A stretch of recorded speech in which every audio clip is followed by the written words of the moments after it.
The bulldozer hit my fence before the sun cleared the tree line. Its steel blade shoved through cedar posts my father set with his own hands, and Victoria Hale stood 10 feet away smiling like she was cutting a ribbon, not pushing me off my own land. Orange survey flags stabbed through my pasture grass, HOA trucks blocked the only gravel lane into town, and every inch they tore open sat above the runoff control trench that handled water for everything they'd built downhill.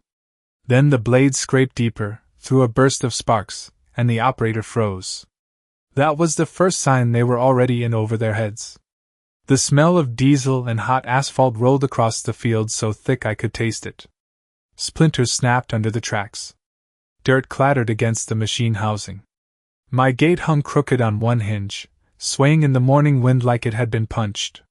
Victoria lifted her clipboard and pointed at my fence line without even looking at me. "You've had plenty of time to cooperate, Mr. Caldwell," she said. The board voted. "This section is now part of the community access expansion." Community access. That was her phrase. Clean. Polished. Meant to hide what was really happening. They weren't widening a path. They were carving through my property to build a prettier entrance for people who never laid a finger on this land. I walked toward the trench line, boots sinking into loose dirt they'd churned up before dawn.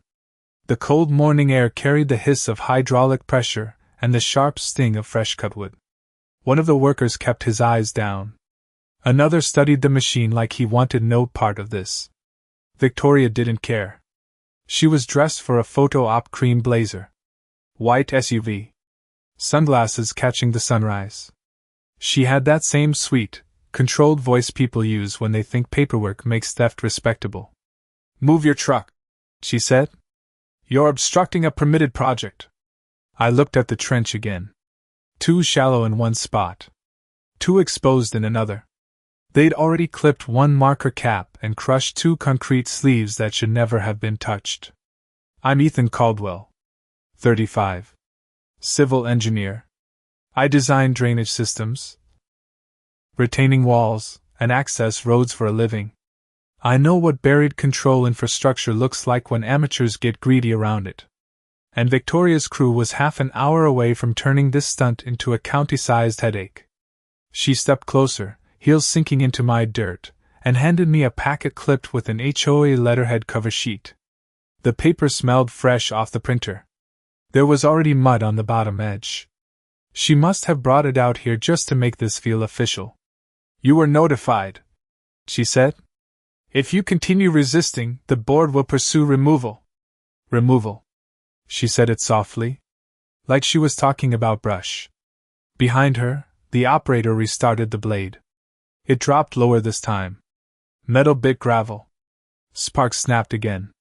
A sharper sound followed. Not wood. Not rock.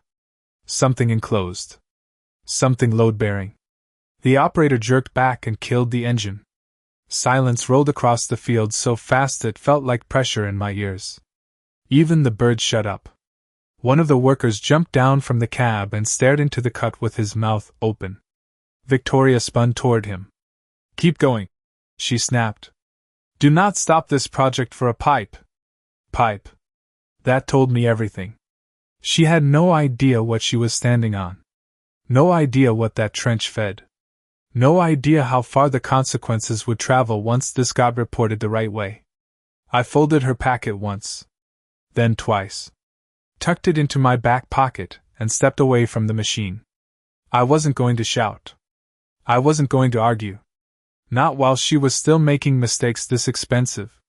Because the second she ordered that blade forward again, this stopped being a property dispute. I let the silence sit for a second longer than anyone expected. The engine ticked as it cooled. The smell of hot metal hung low in the air. The worker who jumped down from the cab took one careful step back from the trench and wiped his hands on his jeans like he had just touched something he should not have. Victoria did not move. She stood there, perfectly still, like control was something she could hold just by refusing to acknowledge what was happening. "It is just a drainage line," she said, sharper now. "We have permits." The man by the trench shook his head without looking at her. He crouched and brushed away loose dirt with his glove. The shape under the soil became clearer. Reinforced. Encased. Not something you cut through and forget. I walked closer, slow, steady, boots pressing into the churned ground. I could hear the faint trickle beneath the surface. Controlled flow. Measured. Still intact. For now. That trench was not just a ditch. It was part of a managed runoff system that balanced pressure between my land and everything downhill. Every storm, every inch of rain, every drop had a path because of it. And they had just sliced into the edge of it like it was nothing. Victoria finally stepped forward, heels clicking against a piece of broken post. "Restart the machine," she said. "We are behind schedule." The operator looked at her, then at me. His jaw tightened. "Ma'am," he said, "this is not marked on the site plan." That was the second crack. Small. But real. She snapped the clipboard shut. "Then the plan is outdated," she replied. "We proceed." I watched her say it. No hesitation. No pause. That was the moment I understood how far she was willing to push this. Not just onto my land.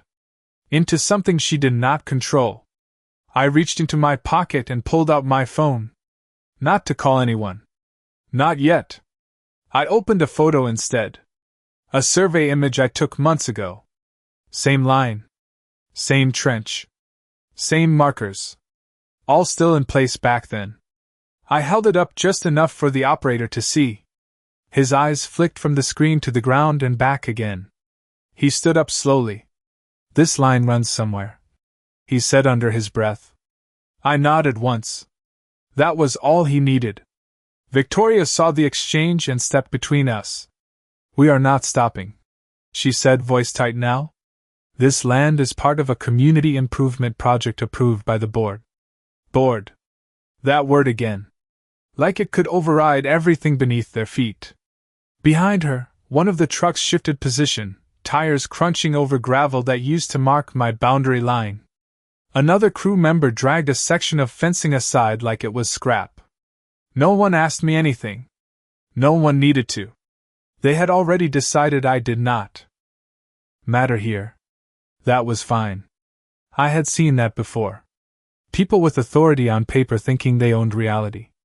I slid my phone back into my pocket and looked out past the trench line. Downhill. Past the trees.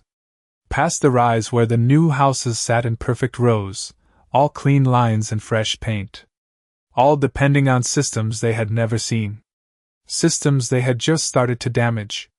The air shifted. A light breeze carried the smell of wet soil from deeper in the cut. Not normal. Not this early. The worker near the trench noticed it too. He stepped back again. "There is pressure here," he said. Victoria exhaled sharply, like she was tired of dealing with hesitation. "Then relieve it," she said. Simple. Direct. Completely wrong. I almost smiled. Not because it was funny. Because it confirmed everything. She did not know what she was ordering. And she was about to double down on it. The operator climbed back into the cab slowly. He hesitated before turning the key. His hand hovered over the controls. I stepped back another few feet, giving them space. Giving them rope. The engine roared back to life. The blade lowered. Metal met earth again. And this time, it went deeper. The blade sank another 6 inches and the sound changed. It was not the crunch of soil anymore. It was a hollow, metallic echo that traveled through the ground and came back up through my boots. The operator felt it too. His hands froze on the controls.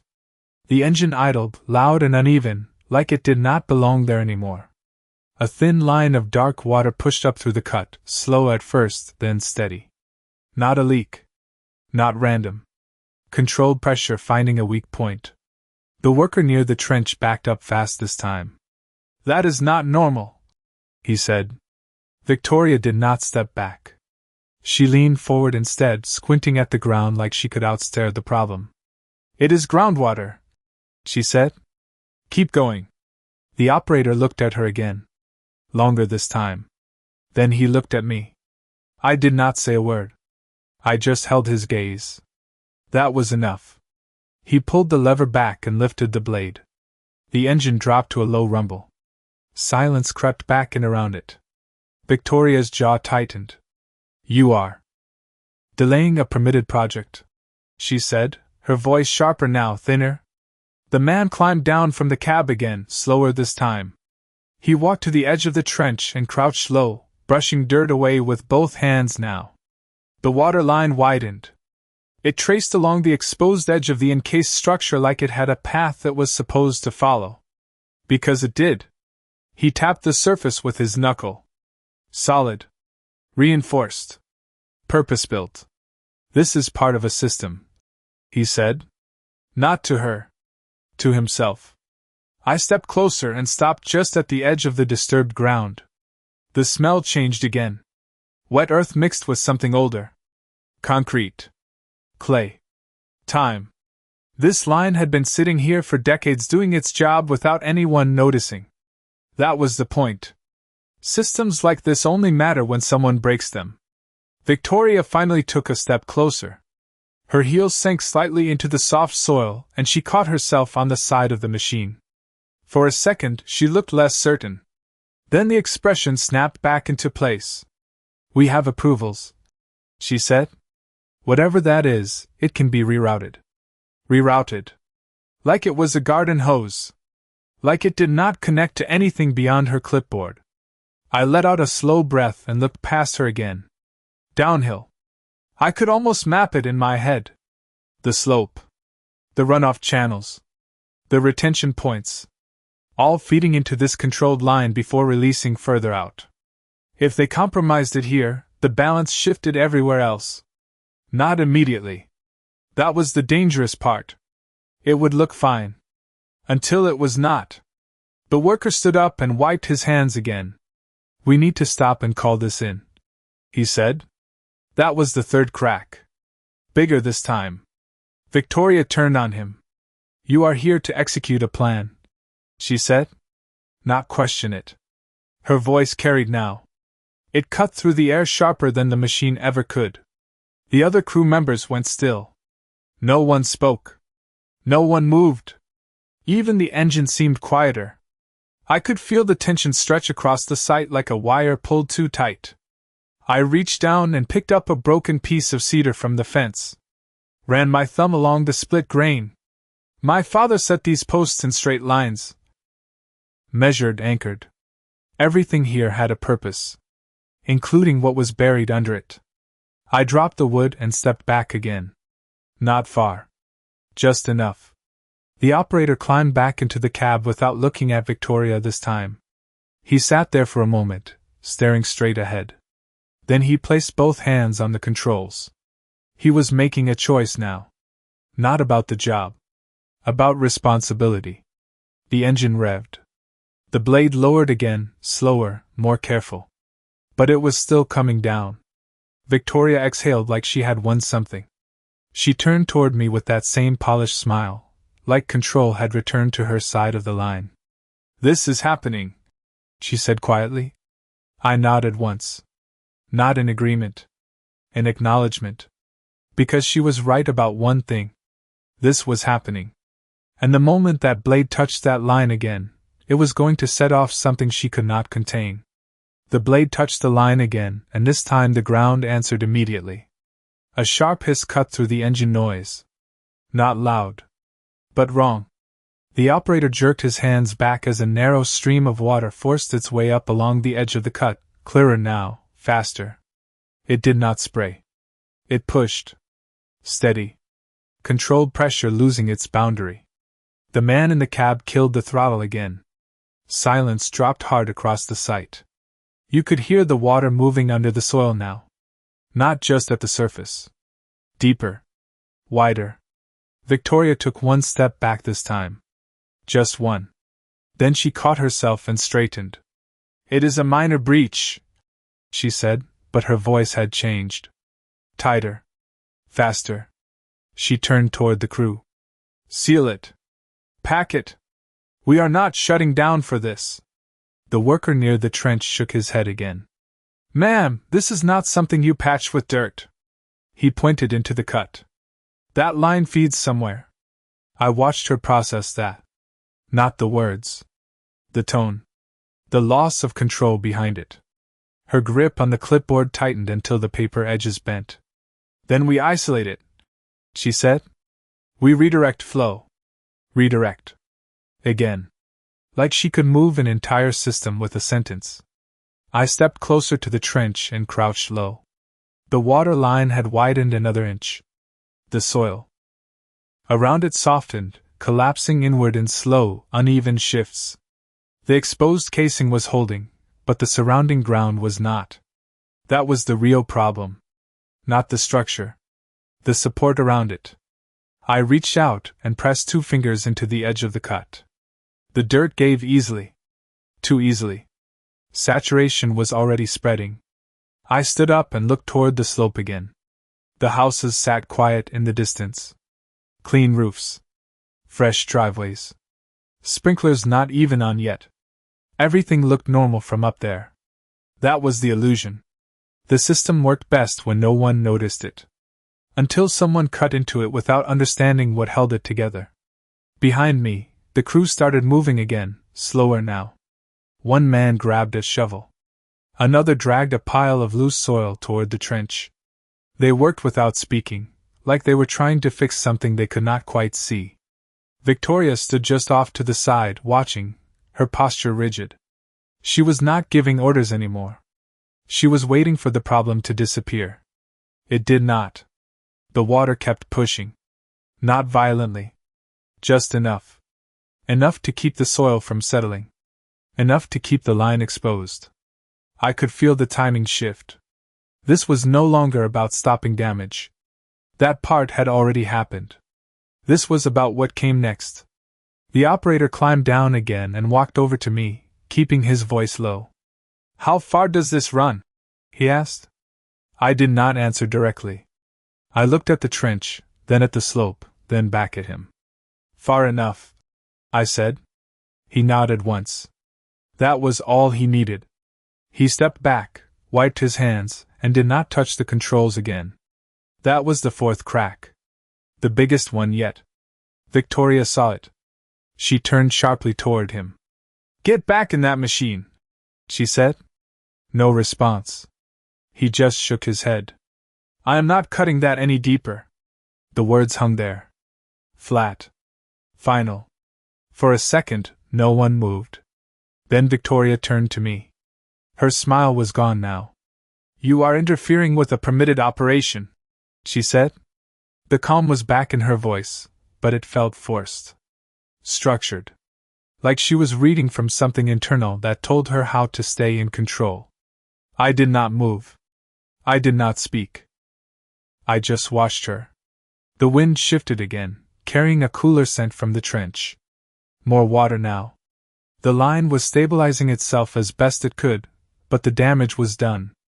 Pressure had found a new path. It would keep looking for more. She followed my gaze toward the slope. For the first time, she looked past the trench. Past the fence. Toward everything downhill. Her expression changed for half a second. Just enough. Then it was gone. She turned back to the crew. Call someone, she said finally. Get this assessed. Not an order to stop.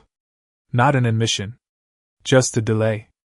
A way to keep control without saying she had lost it. I reached into my pocket and felt the folded paper she handed me earlier. Still there. Still clean. Still meaningless compared to what was unfolding in front of us. I looked at the trench one more time. The water had stopped rising. It was holding. For now. That was the dangerous part. It always held. Until it did not. The call took longer than it should have. Victoria stood 10 feet from the trench, phone pressed to her ear, pacing in tight lines like she could wear a solution into the dirt. The crew kept their distance. No one touched the trench anymore. The shovel sat half buried where they dropped it. The engine of the bulldozer ticked as it cooled, metal clicking in uneven intervals that filled the silence. I stayed near the edge, watching the water hold its line. It was steady now. Calm on the surface. That was how these systems behaved when they were stressed. They did not explode. They adapted. Slowly. Quietly. Until the load shifted somewhere else. Victoria turned away from me as she spoke, lowering her voice. "We have a minor issue," she said into the phone. "Yes. No, it is contained." She glanced back at the trench, then at the slope beyond it. Her eyes stayed there a second too long.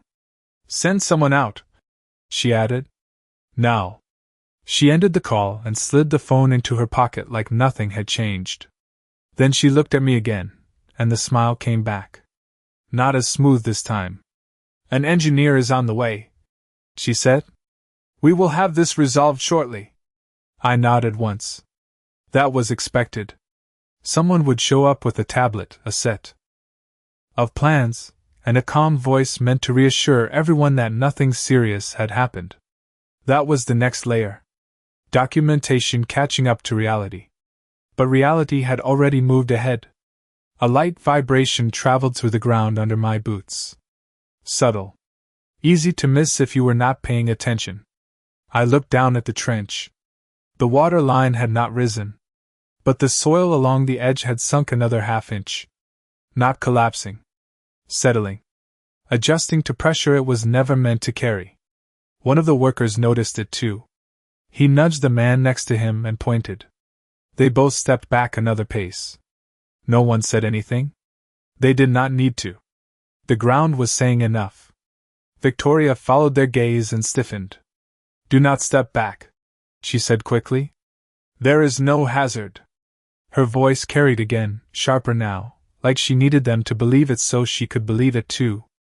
The crew held their positions but kept their weight shifted away from the trench. Small movements. Careful ones. I took another slow breath and looked toward the houses again. A sprinkler kicked on somewhere down the slope. I could hear the faint clicking rhythm as it rotated. Water hitting fresh grass and neat arcs. Everything still looked perfect from a distance. That was the problem with downstream systems. The effects never showed up where the mistake happened. They showed up where people least expected them. Victoria walked over to the trench and crouched slightly, keeping her distance from the edge. She studied the exposed casing like she was trying to read it. "This is older infrastructure," she said, almost to herself. "It should have been documented." I almost answered. Almost. But I let the silence take it instead. Because the truth was simple. It was documented. Just not where she was looking. Not in the packets she handed out at board meetings. Not in the plans approved by people who never stepped foot out here. It was in county records. In engineering files. In places that required more than authority to access. The breeze shifted again, cooler now. The smell of wet earth grew stronger. Not from the trench. From somewhere slightly downhill. That was new. I took a step to the side and watched the slope more carefully. A darker line traced through the grass about 20 yards out. Faint. Narrow. Easy to miss unless you knew what to look for. The water had found a secondary path. Not a break. Not yet. Just a redistribution. Pressure balancing itself across the system. I felt my jaw tighten slightly. That was faster than I expected. Victoria stood up and brushed dirt from her blazer, more forcefully than needed. "We will stabilize this," she said. "And then we continue." Continue. That word again. Like forward was the only direction she recognized. One of the workers spoke up, quieter this time. "Ma'am, we should not continue until this is cleared." She turned on him, quick. "You are not in charge of this project." He did not respond. He just looked at the ground again. That was all the answer she was going to get. A truck engine sounded in the distance. Not one of ours. Different tone. Lighter. Moving fast along the gravel access road. "The engineer," she called. Right on time. I shifted my weight and stepped back another few feet, giving the trench a wider berth. The darker line in the grass extended another inch. Maybe two. Still subtle. Still quiet. But it was there. And it was moving. The truck came into view at the top of the rise, dust trailing behind it as it slowed. Victoria turned toward it immediately, relief flashing across her face for a split second before she masked it again. Reinforcements had arrived. At least that was what she thought. I kept my eyes on the slope. On the line that did not belong there. Because by the time that engineer stepped out of his truck, this was no longer going to be a question of what got damaged. The truck rolled to a stop in a cloud of pale dust, tires crunching over gravel that used to mark my boundary. The engine cut, and for a second everything went quiet again except for the soft, steady trickle coming from the trench. The door opened. A man stepped out with a hard hat in one hand and a tablet in the other. Mid-40s. Clean boots. The kind of engineer who spent more time in meetings than in the field. He paused when he saw the trench. Just a half step. But it was enough. Victoria walked toward him fast, heels clicking, voice already controlled again. "We hit an undocumented drainage line," she said. "Minor breach. We need confirmation to proceed." He did not answer right away. His eyes moved from the exposed casing to the damp soil, then to the darker line running downhill. He noticed it immediately. That told me everything about him. Not careless. Not blind.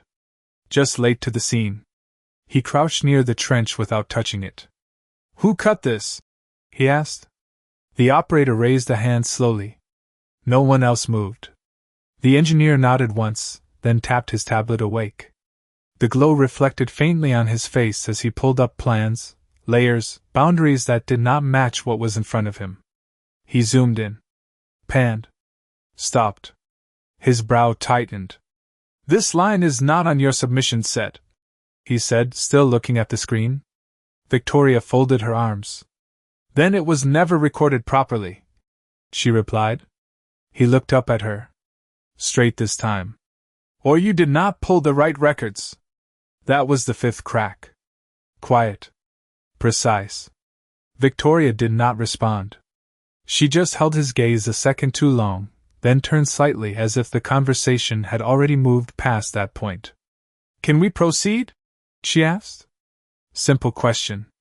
Heavy answer.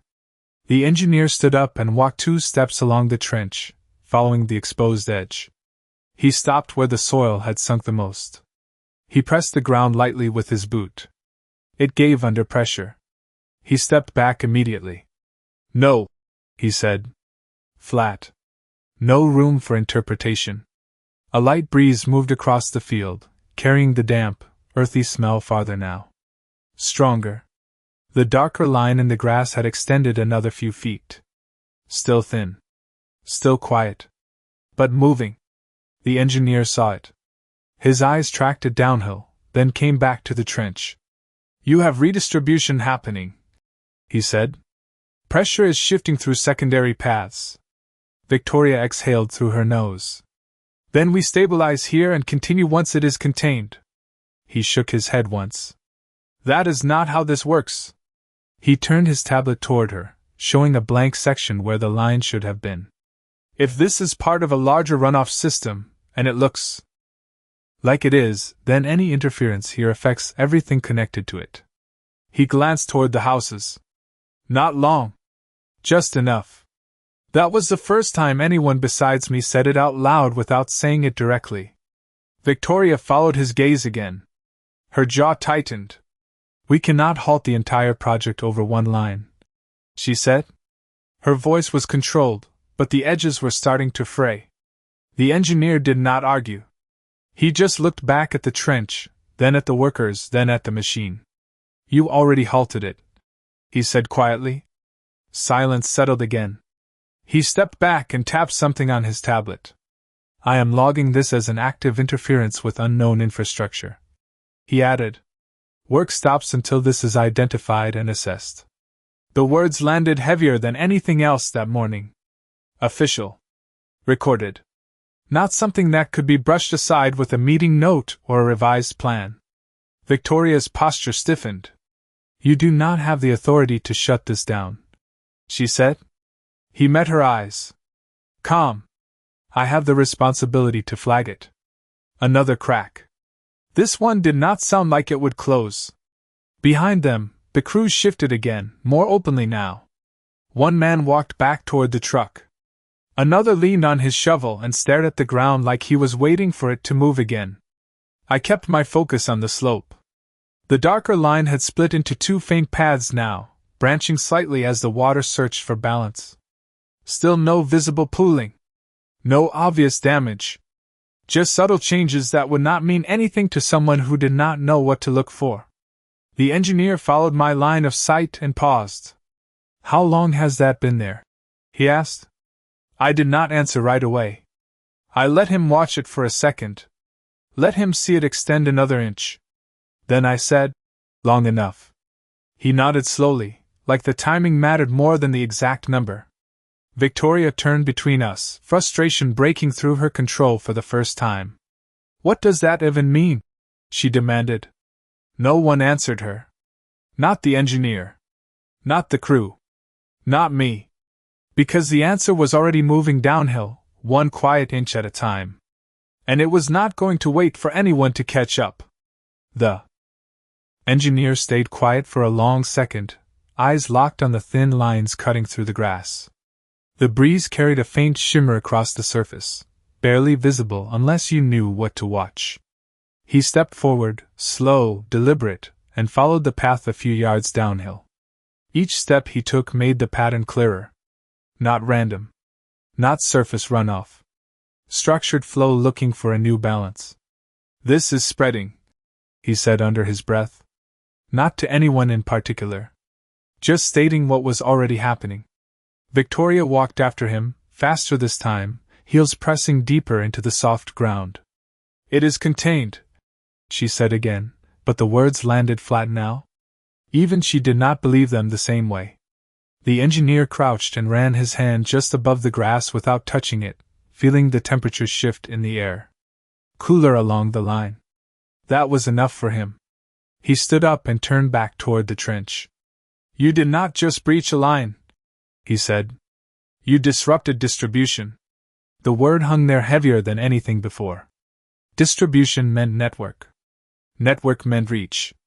Victoria folded her arms tighter.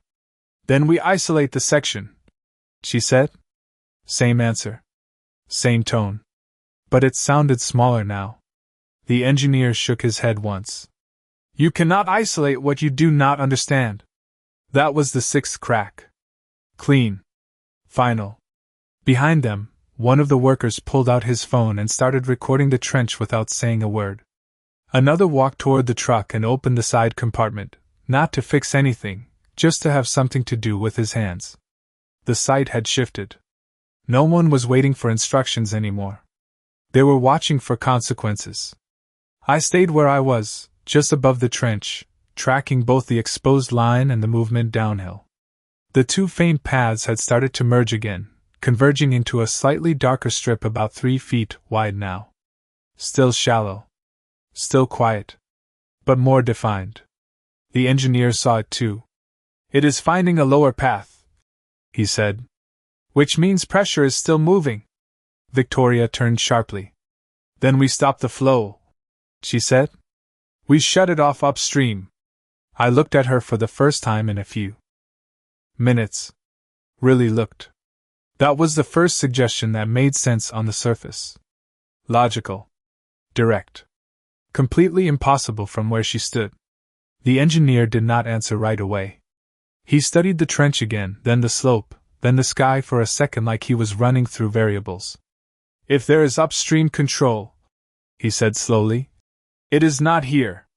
Victoria's eyes flicked toward me. Quick. Instinctive. Then back to him. "Find it," she said. "That is what you are here for." He let out a breath, short and controlled. "That is not how this works either." Another crack. Smaller. But it added up. The wind shifted again, stronger this time, pushing the scent of wet soil farther across the site. One of the workers stepped back and wiped his boots on dry ground like he was trying to keep the moisture off him. It was not mud yet. Not close. But it was enough to change how the ground felt underfoot. I took 2 steps along the edge of the trench and looked down at the exposed casing again. Still intact. Still holding. The failure was not structural. Not yet. It was systemic. The kind that did not show itself all at once. The kind that built quietly until it reached a point where it could not hold anymore. The engineer walked back toward the machine and placed a hand on the side of it, steadying himself as he thought. "We need full records," he said finally. "County. Utility. Historical." Victoria let out a short laugh. Not amused. Just sharp.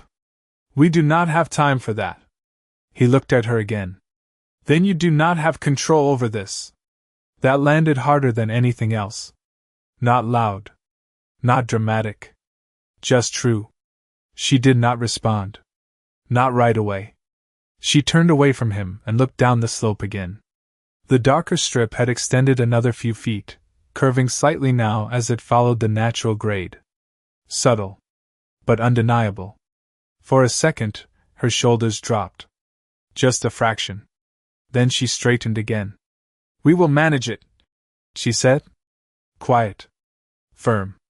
Like she was saying it for herself more than anyone else. I shifted my weight and stepped back one more pace, giving the trench a wider margin. The air felt different now. Not tense. Not loud. Just waiting. The kind of stillness that comes right before something changes in a way no one can reverse. The engineer followed my movement and mirrored it without thinking, putting more distance between himself and the cut. Smart. The crew noticed and did the same, small steps, one by one, widening the circle around the trench. No one said anything about it. They did not need to. The ground had already said enough. I looked out across the slope again, tracking the path as it continued to shift, to settle, to move with quiet purpose. It was not done yet. Not even close. And the part they still did not understand was not what they had hit. It was where it led. The engineer stood still for a moment longer, then tapped his tablet again, slower this time, like he was searching for something deeper than surface plans. The screen reflected faint lines across his face as he pulled up older layers, archived overlays, anything that might explain what they had cut into. Nothing matched. That was the problem. The system under our feet was older than the project, older than the subdivision, older than the assumptions they were working with. Victoria watched him, arms crossed tight, her weight shifting from one foot to the other. She was waiting for him to confirm control. He did not. Instead, he looked up and scanned the horizon, tracing the slope with his eyes, mapping it the way I had been doing since this started. "There is a control point somewhere," he said quietly. "This kind of system does not run blind." That was the 7th crack. He finally said it out loud. Control point. Not here. Somewhere else. Victoria followed his gaze again, slower this time, like she was starting to understand that the center of this problem was not under her feet. "Then find it," she said. Her voice was lower now. Less command. More urgency. The engineer shook his head once. "I cannot find it from here." He glanced at me. Not a full look. Just enough. He had started to connect the pattern. I did not move.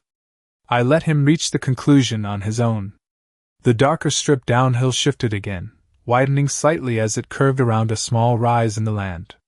The grass there bent differently, heavier, holding moisture just under the surface. One of the workers stepped closer to that area, then stopped himself halfway, like something instinctive told him not to get too close. He turned back toward the trench instead. Safer. Or at least it felt that way. The engineer walked a few steps along the edge of the site, scanning for markers, anything that tied this exposed line to something above ground. He stopped near a broken post, crouched, and brushed away dirt with his hand. A small metal cap surfaced. Faded. Stamped. Not part of their project. He stared at it for a second, then stood up and looked directly at Victoria. "This is tied to a registered system," he said. "Not private. Not recent." Victoria's expression tightened again. "Everything here is under HOA jurisdiction," she replied. The words sounded automatic now. Less certain. He did not argue. He just looked back at the slope, then at the trench. Not everything, he said. The wind picked up slightly, pushing a cooler wave of air across the field. The smell of wet soil carried farther now, mixing with the sharp scent of cut wood and diesel that still lingered around the machine. The contrast was clear. Artificial above. Natural below. And the two were starting to conflict. I reached into my pocket and pulled out my phone again. This time I opened a different image. Not a photo. A map. Old. Detailed. Marked in lines that matched what the engineer was trying to piece together in real time. I did not show it yet. I just held it in my hand, feeling the weight of timing more than the device itself. The engineer stepped back toward the trench and watched the water line again. Still holding. Still steady. That was what made it dangerous. The delay between cause and effect. The system was compensating, but it was doing it across a network none of them had accounted for. Victoria turned toward me fully now. If you know something, she said, now would be the time. Her voice was controlled again, but there was an edge under it. Not anger. Not yet. Pressure. I looked at her for a second, then past her, then back to the engineer. He was already watching me. Waiting. Not for an answer. For confirmation. I took one slow breath and tilted the phone slightly, just enough for the engineer to see the map on the screen. His eyes locked onto it immediately. He stepped closer without asking. His finger hovered over the display, tracing the line that ran from the trench, uphill, across my property, and into a section that was not part of their project at all. His jaw tightened slightly. He understood now. Not all of it. But enough. Victoria saw his reaction and stepped in closer. What is that? She asked. I did not answer right away. I let the silence stretch just long enough for her to feel it. For the crew to lean in slightly without realizing it. For the weight of the moment to settle across the site. Then I said, that is where it starts. The engineer's eyes lifted from the screen to the slope above us. Not downhill this time. Up. That was the direction they had not considered. The one place they had not looked. The breeze shifted again, carrying a faint, distant sound from beyond the ridge. Subtle. Mechanical. Rhythmic. Not from the machines on site. From somewhere else. The engineer heard it. His head tilted slightly. Victoria followed his gaze upward, her expression tightening as she tried to locate the source. The sound came again. Faint. Consistent. And very far from where they thought control should be. The sound came again, faint but steady, like a low mechanical pulse carried through the morning air. The engineer turned his head slightly, listening harder this time. It was not coming from the road. Not from the machines behind us.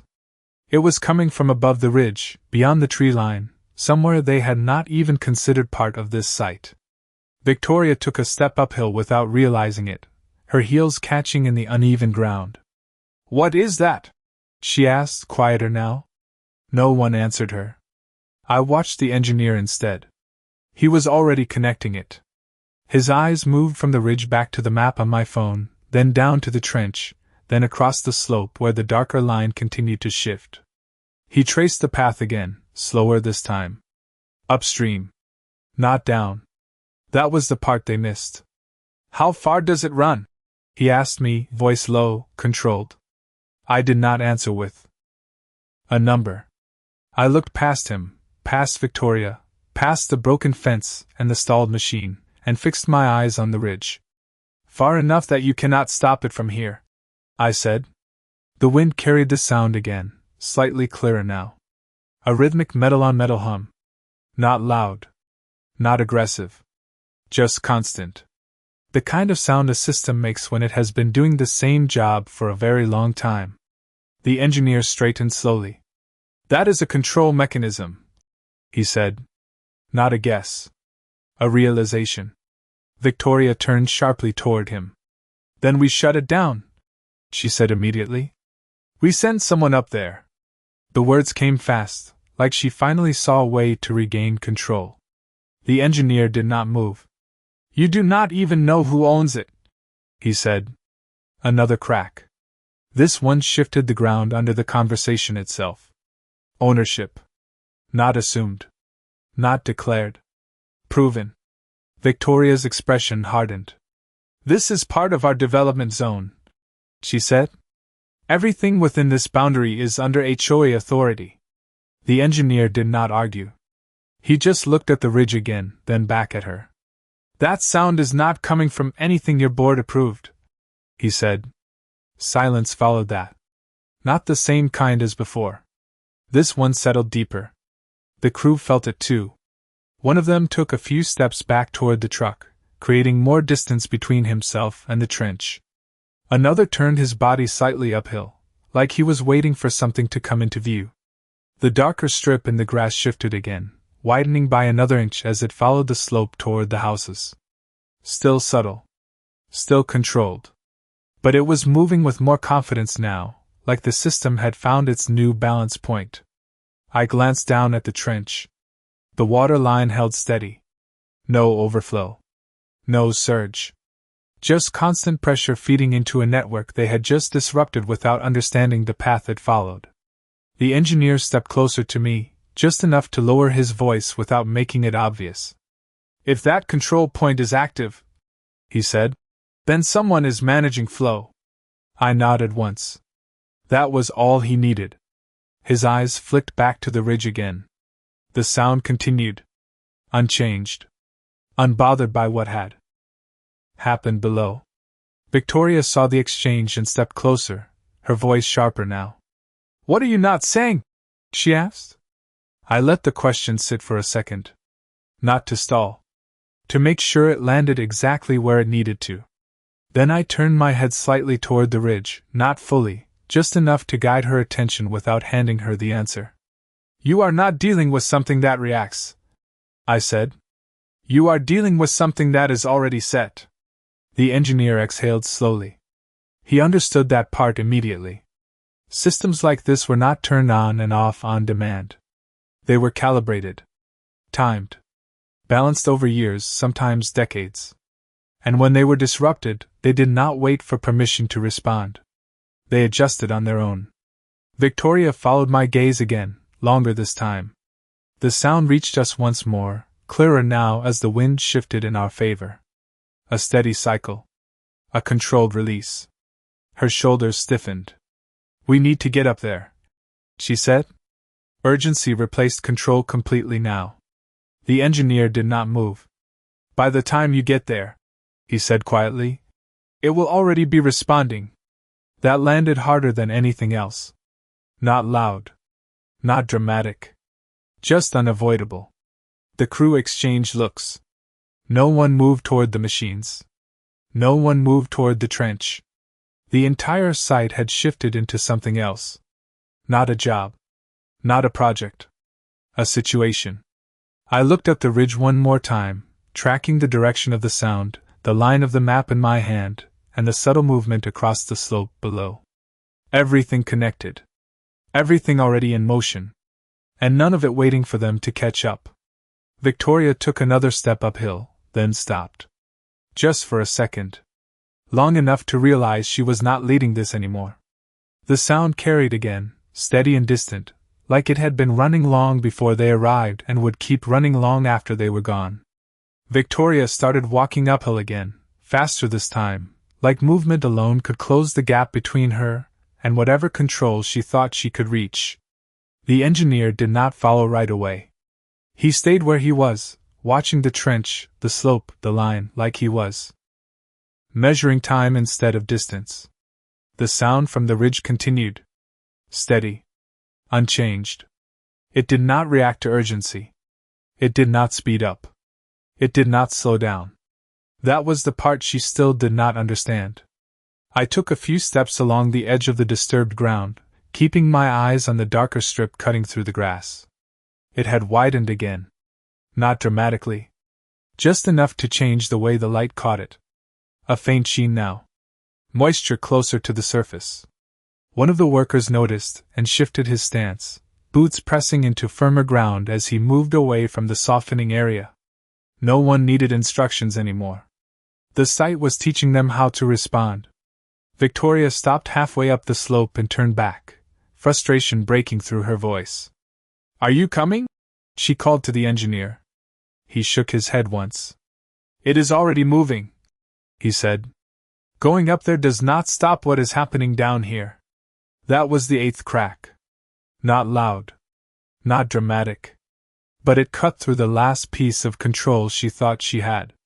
She stood there for a second, caught between two directions, then turned back downhill. That was the moment she realized distance was not the solution. The engineer walked a few steps toward the trench again and crouched, studying the water line like he was reading something written just beneath the surface. "It is stabilizing at the breach," he said quietly. "But that means it is compensating somewhere else." He did not need to point. We all knew where. Downhill. Where everything looked fine. I shifted my gaze toward the houses again. The sprinkler I heard earlier had stopped. The air felt heavier now. Not humid. Just dense. Like something had changed in the balance of the ground itself. The darker strip had reached the edge of a small drainage swale about 40 yards out. It paused there for a moment, then slowly spread along the natural curve, widening into a shallow arc. Still no pooling. Still no visible failure. Just movement. Controlled. Relentless. The engineer stood up and exhaled slowly. "This is not a break," he said. "It is a redistribution event." The words sounded clinical, but the weight behind them was clear.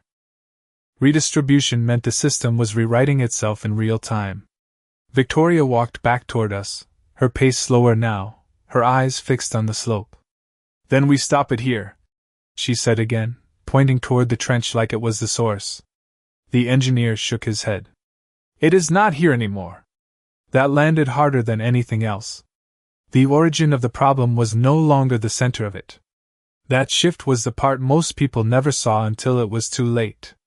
Behind us, the truck doors clicked as someone closed them without thinking. The small sound echoed across the site. Everything else had gone quiet again. Even the wind seemed to pause, like the air itself was waiting. I looked down at the trench one more time. The exposed casing held steady. The water line remained consistent. If you only looked there, you would think nothing was wrong. That was the trap.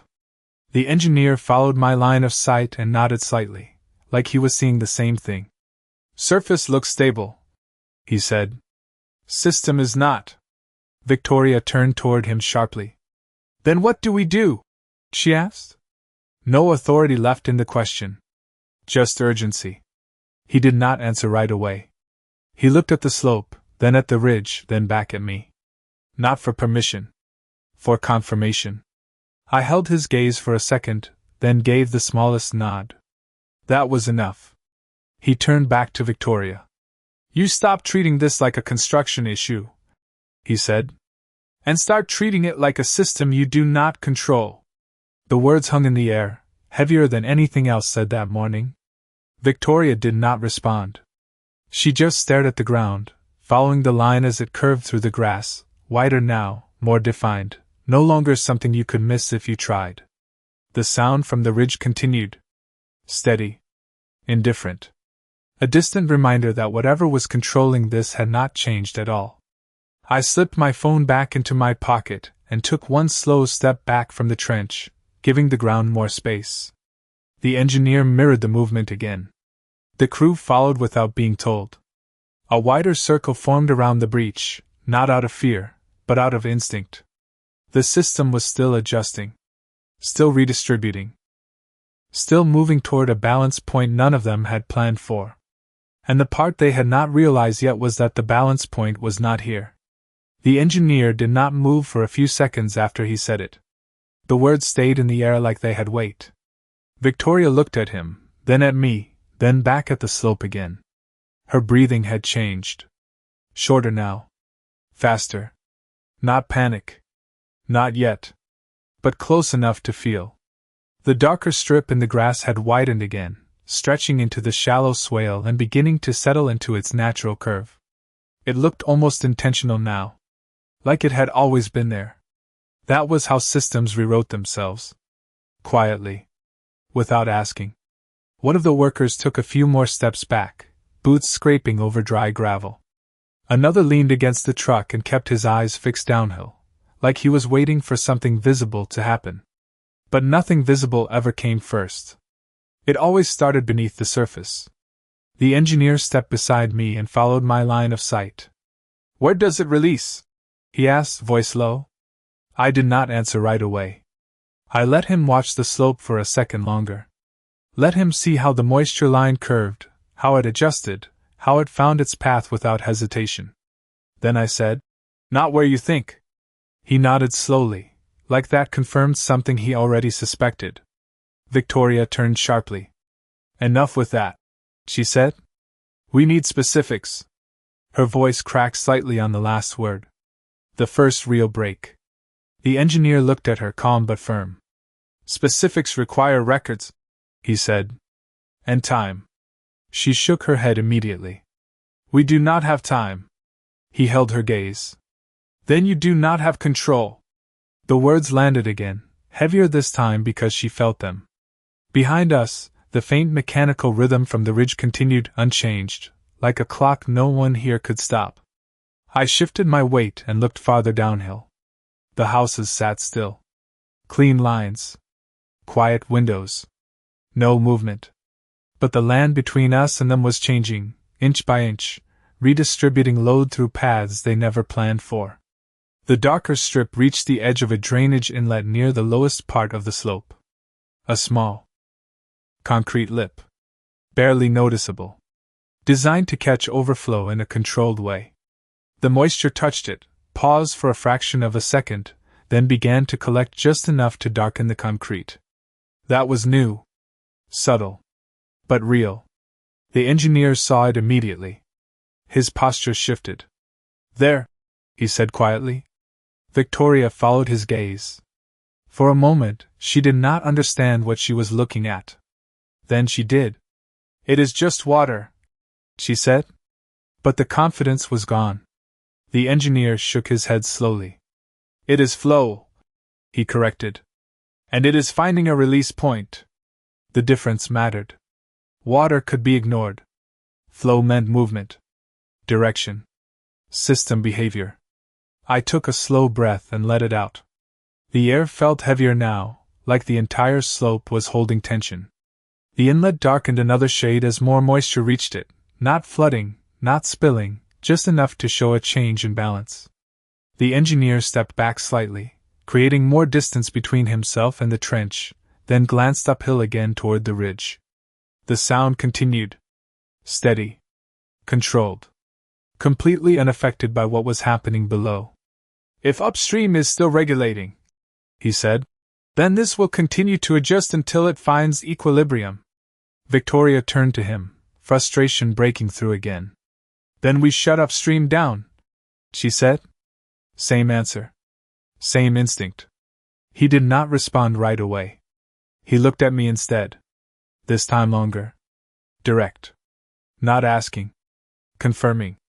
I met his gaze and gave a small, almost imperceptible nod. That was enough. He turned back to Victoria. "You cannot shut down something you do not have access to," he said. Silence followed. Not the quiet from before. This one carried understanding. The kind that settles in when options start to disappear. Victoria looked uphill again, then downhill, then back at the trench like she was trying to force the problem to stay where she could see it. But it was already past that point. The crew had stopped moving entirely now. No one touched the equipment. No one spoke. They just watched the ground, the slope, the inlet. Waiting for the next change. I slipped my hands into my pockets and took one slow step back. The engineer mirrored it again. The circle widened just a little more.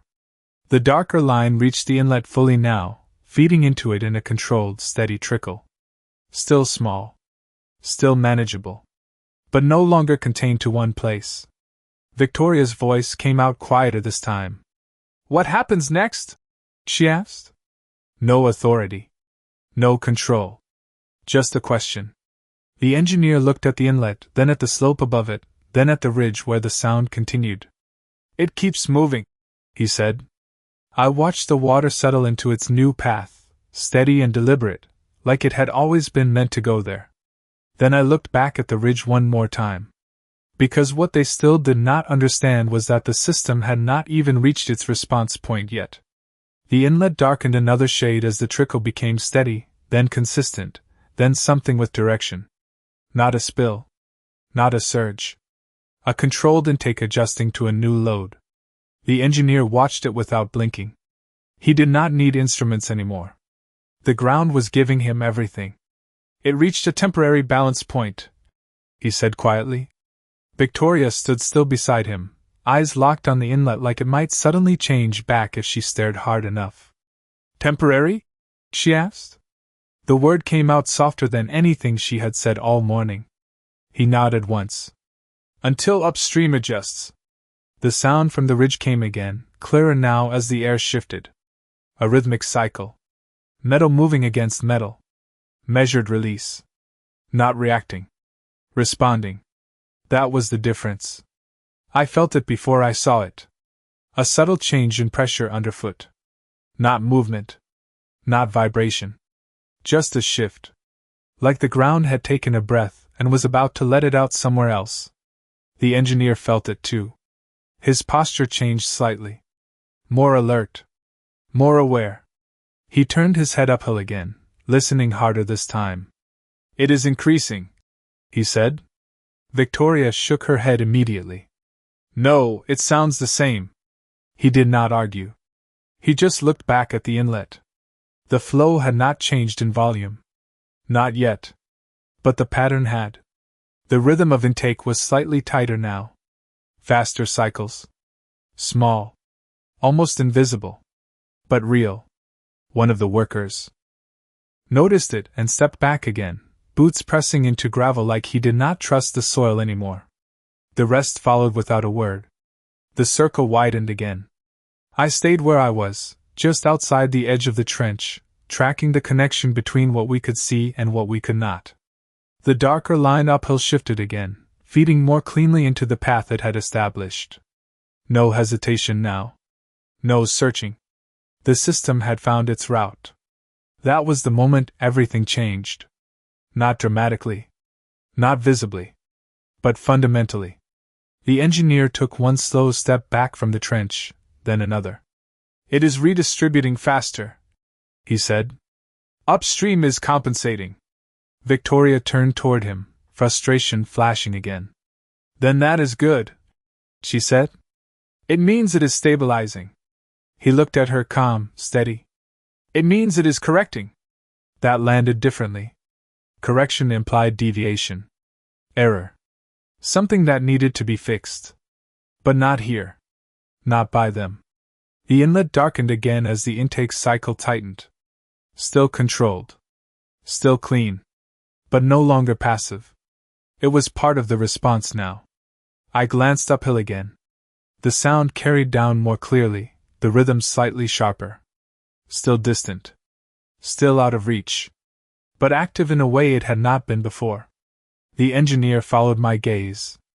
That system is not reacting to you, he said quietly. It is reacting to the network. Victoria exhaled slowly, like she was trying to steady herself. Then we disconnect this section, she said. We isolate the impact. Same instinct. Same direction. But the ground had already moved past that point. The engineer did not respond right away.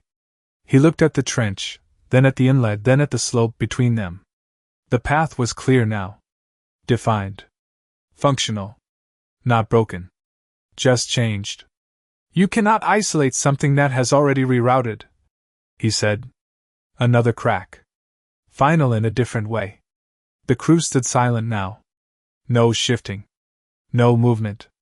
Just watching. Waiting. The inlet took another cycle of flow, slightly faster again, then steadied. The darker strip above it held its shape, no longer spreading, just feeding. That was the illusion of stability. The part that made people think the problem had stopped. I took one slow breath and let it out. The air felt cooler now, like something had opened somewhere else in the system. The engineer noticed it too. He turned uphill again, eyes narrowing slightly. "It has not reached its release yet," he said. Victoria looked at him sharply. "Release where?" she asked. He did not answer. He looked at me instead. This time longer. Direct. I met his gaze and held it for a second. Then I looked past him. Past the trench. Past the inlet. All the way up to the ridge where the sound continued, steady and controlled. And then I said, "Not here." Silence followed. Heavy. Complete. The inlet continued its steady intake. The slope held its shape. The trench remained intact. Everything looked stable. That was the danger. Because the part they still could not see had already moved beyond this sight. Victoria's voice came out almost as a whisper. "Where then?" she asked. I did not answer. I just kept my eyes on the ridge. Because the next part of this was not going to happen in front of them. The sound from the ridge shifted first. Not louder. Not faster. Just different. A deeper tone slipped into the rhythm, like a second layer had engaged behind the first. The engineer heard it immediately. His head turned slightly, eyes narrowing as he focused on the pattern instead of the volume. "That is a secondary gate," he said under his breath. Victoria did not understand the words, but she understood the change. Her posture stiffened. The inlet below us responded a few seconds later. The intake paused for a fraction of a second, then resumed with a tighter cycle. Not more water. More control. The darker strip in the grass held firm, no longer spreading, no longer searching. It had found its final path. I took one slow breath and watched the line settle into place. This was the point most people missed. When everything looked stable. When the system appeared to have corrected itself. That was when the real response began somewhere else. The engineer stepped back another pace, putting more distance between himself and the trench without even thinking about it. The crew followed again, quiet, automatic. No one touched the equipment. No one spoke. Even Victoria stayed still, eyes fixed uphill now, waiting for something she could finally see. The sound carried again, layered now, two rhythms working together in a controlled cycle. Release. Hold. Adjust. It was not reacting to the breach anymore. It was processing it. The engineer exhaled slowly. "It is shifting load," he said. Victoria turned to him sharply. "Where?" she asked. He did not answer right away. He looked at the slope, the inlet, the trench, then back to the ridge. His jaw tightened slightly. "Away from here," he said. That was the answer she did not want. The one that meant the consequences were no longer contained to this site. I glanced downhill again. The houses still stood quiet. No visible change. No movement. Just clean lines and still air. But the ground between us and them had settled into a new pattern. A new balance that no longer matched the one they built around. The inlet took another cycle. Smooth. Controlled. Final. The darker strip held steady, no longer changing shape. That was it. The system had completed its adjustment phase here.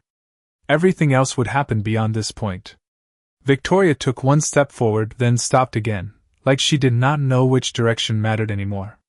"We need to shut it down," she said, but the words had no force left.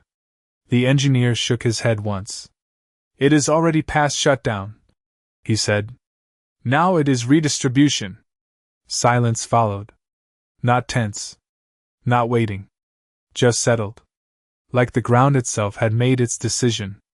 The sound from the ridge continued, steady and layered, a distant confirmation that control had never been here to begin with. I slipped my hands into my pockets and took one last look at the trench. The casing held. The water line remained clean. No overflow. No visible damage. Anyone walking up now would think the situation had been handled. That was the illusion.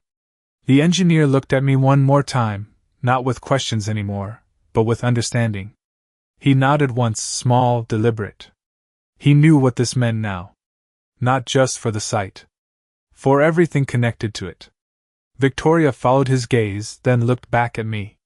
Her voice came out quieter than before. "This is not over," she said. It was not a statement of control. It was an acknowledgement. I nodded once. Not in agreement. In confirmation. Then I looked past all of them, up toward the ridge where the sound continued, steady and indifferent. Because what they had just done was not destroy the system. They had triggered it. And systems like this did not fail loudly. They corrected quietly, shifted the load, and let the consequences show up where no one was watching. The inlet below us held its steady rhythm. The slope remained calm. The trench stayed intact. Everything here looked finished. That was the final mistake. Thinking the story ended where you could still see it. I turned slightly, giving the ridge one last look as the layered rhythm carried across the field. Then I said, "It does not end here."